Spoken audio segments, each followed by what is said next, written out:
नमस्कार, मैं अनामिका आप सभी का हार्दिक अभिनंदन और स्वागत करती हूँ। कृपया चैनल को सब्सक्राइब जरूर कर लें और उसके बगल में दिख रहे बेल आइकन को प्रेस करना न भूलें। कृपया साथ और सहयोग बनाए रखें। आज मैं आपके सामने श्रीमद् भगवद गीता के 6ठे अध्याय का महात्म्य लेकर उपस्थित हूँ। श्री भगवान कहते हैं, सुमुखी, अब मैं 6ठे अध्याय का महात्म्य बतलाता हूँ, जिसे सुनने वाले मनुष्य के लिए मुक्ति करतलगत हो जाती है। गोदावरी नदी के तट पर प्रतिष्ठानपुर पैठर नामक एक विशाल नगर है, जहाँ मैं पिपलेस के नाम से विख्यात होकर रहता हूँ। उस नगर में जानश्रुति नामक एक राजा रहते थे, जो भूमंडल की प्रजा को अत्यंत प्रिय थे। उनका प्रताप मार्तंड मंडल के प्रचंड तेज के समान जान पड़ता था। प्रतिदिन होने वाले उनके यज्ञ के धुएं से नंदन वन के कल्प वृक्ष इस प्रकार काले पड़ गए थे, मानो राजा की असाधारण दानशीलता देखकर वे लज्जित हो गए हों। उनके यज्ञ में प्राप्त पूरा डास से के स्वाद में सदा आसक्त होने के कारण देवता लोग कभी प्रतिष्ठानपुर को छोड़कर बाहर नहीं जाते थे। उनके दान के समय छोड़े हुए जल की धारा, प्रताप रूपी तेज और यज्ञ के धूमों से पृष्ठ होकर मेघ कभी समय पर वर्षा हमेशा करते थे। उस राजा के शासन काल में इतियों खेती में होने वाले 6 प्रकार के उपद्रवों के लिए कहीं थोड़ा भी स्थान नहीं मिलता था और अच्छी नीतियों का सर्वत्र प्रसार होता था। वे बावली, कुएं और पोखरे खुदवाने के बहाने मानो प्रतिदिन पृथ्वी के भीतर की निधियों का अवलोकन करते थे। एक समय राजा के दान, तप, यज्ञ और प्रजा पालन से संतुष्ट होकर स्वर्ग के देवता उन्हें वर देने के लिए आए। वे कमल नाल के समान उज्जवल हंसों का रूप धारण कर अपनी पाखें हिलाते हुए आकाश मार्ग से चलने लगे। बड़ी उतावली के साथ उड़ते हुए वे सभी हंस परस्पर बातचीत भी करते जाते थे। उनमें से भद्रास्व आदि 2-3 हंस वेग से उड़कर आगे बढ़ गए। तब पीछे वाले हंसों ने आगे जाने वाले को संबोधित करते हुए कहा, अरे भाई भद्रास्व, तुम लोग वेग से चलकर आगे क्यों गए हो? यह मार्ग बड़ा ही दुर्गम है। इसमें हम सबको साथ मिलकर चलना चाहिए। क्या तुम्हें दिखाई नहीं देता? यह सामने ही पुण्य मूर्ति महाराज जानश्रुति का तेज पुंज अत्यंत स्पष्ट रूप से प्रकाशमान हो रहा है। उस तेज से भस्म होने की आशंका है, अतः सावधान होकर चलना चाहिए। पीछे वाले हंस के ये वचन सुनकर आगे वाले हंस हंस पड़े और उच्च स्वर से उनकी बातों की अवहेलना करते हुए बोले, अरे भाई, क्या इस राजा जानश्रुति का तेज ब्रह्मवादी महात्मा रैक के तेज से भी अधिक तीव्र है? हंसों की ये बातें सुनकर राजा जानश्रुति अपने ऊंचे महल की छत से उतर गए और सुखपूर्वक आसन पर विराजमान हो अपने सारथी को बुलाकर बोले, जाओ महात्मा रैक को यहाँ ले आओ। राजा का यह अमृत के समान वचन सुनकर मह नामक सारथी प्रसन्नता प्रकट करता हुआ नगर से बाहर निकला। सबसे पहले उसने मुक्तिदायिनी काशीपुरी की यात्रा की, जहां जगत के स्वामी भगवान विश्वनाथ मनुष्यों को उपदेश दिया करते हैं। उसके बाद वह गया क्षेत्र में पहुंचा, जहां प्रफुल्ल नेत्रों वाले भगवान गदाधर संपूर्ण लोकों का उद्धार करने के लिए निवास करते हैं। तदनंतर नाना तीर्थों में भ्रमण करता हुआ सारथी पापनाशनी मथुरापुरी में गया। वह भगवान श्री कृष्ण का आदि स्थान है, जो परम महान एवं मोक्ष प्रदान करने वाला है। वेद और शास्त्रों में यह तीर्थ त्रिभुवनपति भगवान गोविंद के अवतार स्थान के नाम से प्रसिद्ध है।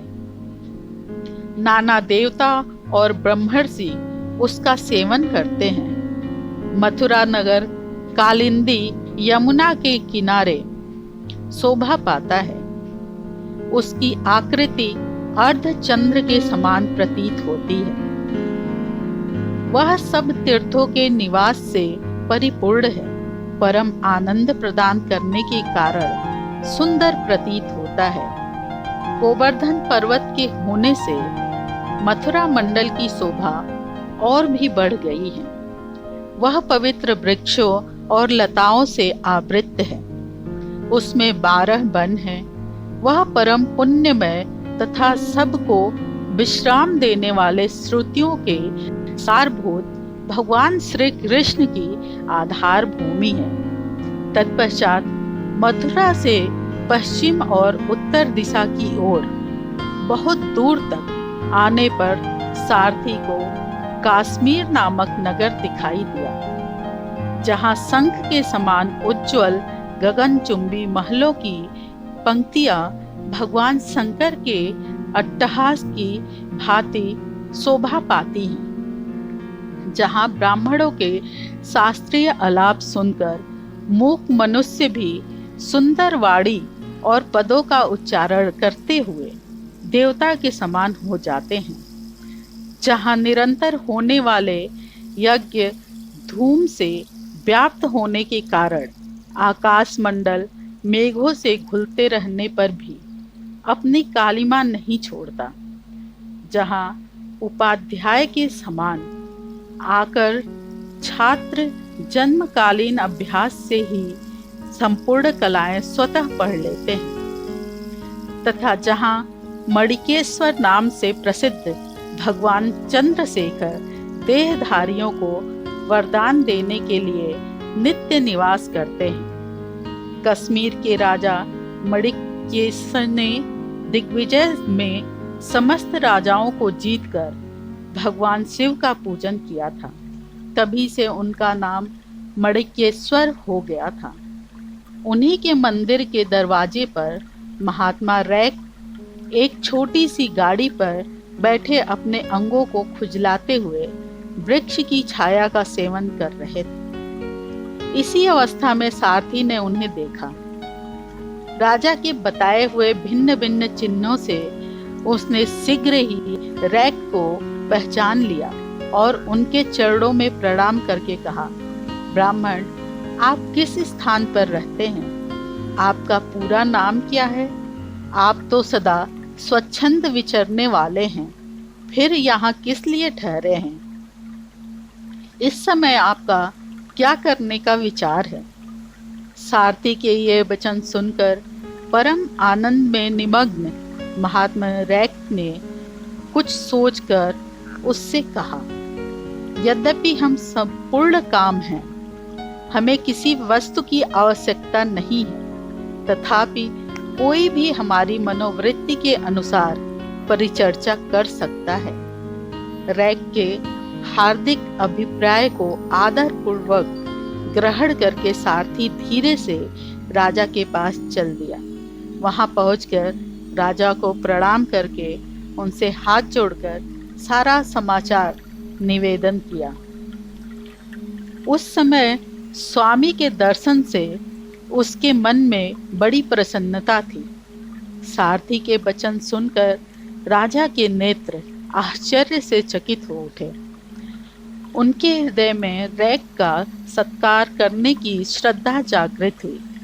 उन्होंने 2 खच्चरियों से जुती हुई एक गाड़ी लेकर यात्रा की।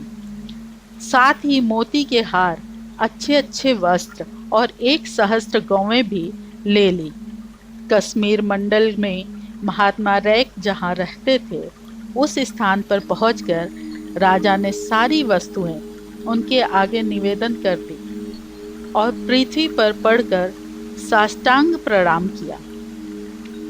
महात्मा रैक अत्यंत भक्ति के साथ चरणों में पड़े हुए राजा जानश्रुति पर कुपित हो उठे और बोले, रे शूद्र, तू दुष्ट राजा है। क्या तू मेरा वृत्तांत नहीं जानता? यह खच्चरियों से जुती हुई अपनी ऊंची गाड़ी ले जा। ये वस्त्र, ये मोतियों के हार और ये दूध देने वाली गायें भी स्वयं ही ले जा। इस तरह आज्ञा देकर रैक ने राजा के मन में भय उत्पन्न कर दिया। तब राजा ने शाप के भय से महात्मा रैक के दोनों चरण पकड़ लिए और भक्ति पूर्वक कहा, ब्राह्मण, मुझ पर प्रसन्न होइए। भगवान, आप में वह अद्भुत महात्म्य कैसे आया? प्रसन्न होकर मुझे ठीक ठीक बताइए। रैक ने कहा, राजन, मैं प्रतिदिन गीता के 6ठे अध्याय का जप करता रहता हूँ। इसी से मेरी तेजु राशि देवताओं के लिए भी दुस्सह है। तदनंतर परम बुद्धिमान राजा जानश्रुति ने यत्न पूर्वक महात्मा रैक से गीता के 6ठे अध्याय का अभ्यास किया। इससे उन्हें मोक्ष की प्राप्ति हुई। इधर रैक भी भगवान मणिकेश्वर के समीप मोक्षदायक गीता के 6ठे अध्याय का जप करते हुए सुख से रहने लगे। हंस का रूप धारण करके वरदान देने के लिए आए हुए देवता भी विस्मित होकर स्वेच्छानुसार चले गए। जो मनुष्य सदा एक ही अध्याय का जप करता है, वह भी भगवान विष्णु के ही स्वरूप को प्राप्त होता है। इसमें तनिक भी संदेह नहीं है। तो ये था श्रीमद् भगवद गीता के अध्याय 6 का महात्म्य। इसके साथ ही मैं अपनी वाणी को विराम देती हूँ। जय सनातन, जय भारत।